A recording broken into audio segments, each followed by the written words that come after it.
Chapter 81: How to Find a Hidden Bunker. Before Zaunkonig could return to work as Lieutenant Miller, he had first bugged Paul Dirac's Cambridge office.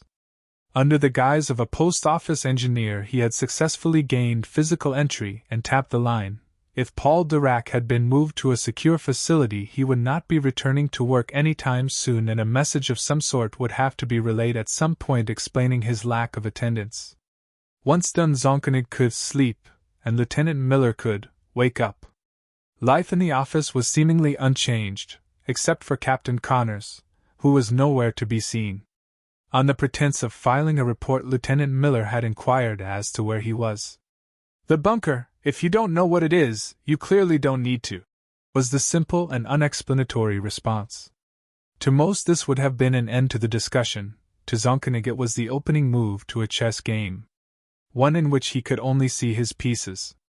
The board and opposition were currently completely obscured. Zaunkonig reveled in the challenge. Feigning a sore throat, Lieutenant Miller requested a few days of sick leave. With no one in the office remotely wanting to be ill, his request was quickly granted. With time on his hands and a one-word clue, Lieutenant Miller headed to the National Archives. Located between Mortlake Road and the river in London, it was home to blueprints and plans for all government constructions. If you wanted to know the exact dimensions of Admiralty Arch, or the capacity of one of the 4 mains water reservoirs at Kew Gardens, head to the National Archives. Lieutenant Miller's inquiry would be limited to the existence of air raid-proof bunkers, or at least the pre-war existence of structures that could have easily been retrofitted for that purpose once the war had been declared. There couldn't be many, though he may have to use some lateral thinking to circumvent the, more than likely, several layers of security that had been applied to obscure the existence of such a bunker. His ruse of bomb shelter emergency planning was sufficient to get past the clerk on the counter. From there he headed to the archives. Whatever it was he was looking for, it would not have been constructed recently. Structures like the one he was looking for could have easily taken a decade to excavate. Somewhere there would be a breadcrumb that would lead to the prize.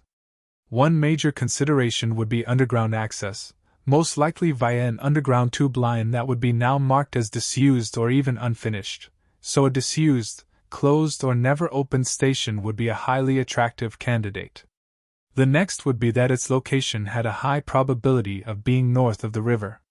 All locations of importance were this side of the river, and he imagined it would have simplified things greatly. After a few hours of increasingly more pertinent searching, he had a list of 3 candidate locations.